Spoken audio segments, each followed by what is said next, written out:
Assalamu alaikum. Hurmatlı Kırgızstanlıklar.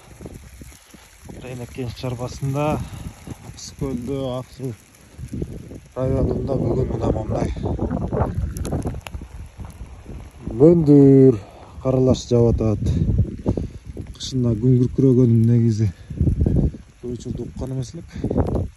Күн күркүрөп ондай аба ырайы бузулуп кар апак шишип айландыра баштады.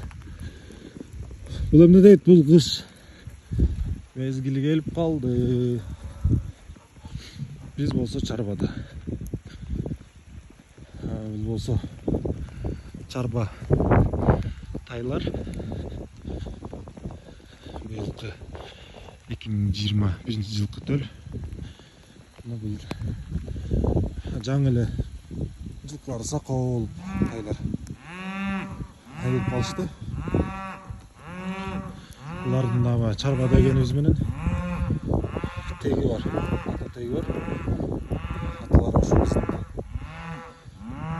Көкбөрү оюндагы Iskөл Burama командасында чаап жүргөн биздин Рейнек Кенчке тиешелүү аргымактардын балдары.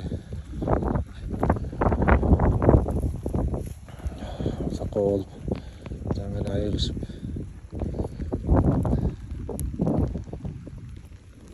анасында корондо тыштап турушат, бирок этигин эске кирет.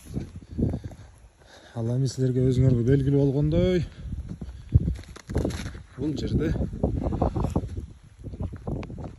таза кандуу бирден аңгус уйлары. Көпчүлүккө кызык боло берет болуш керек. Ушундай кышта деле тышта тура береби булар деп. Борондо деле тура берет булар. Борондо деле тура берет. Көрүңүздөр. Кыштан да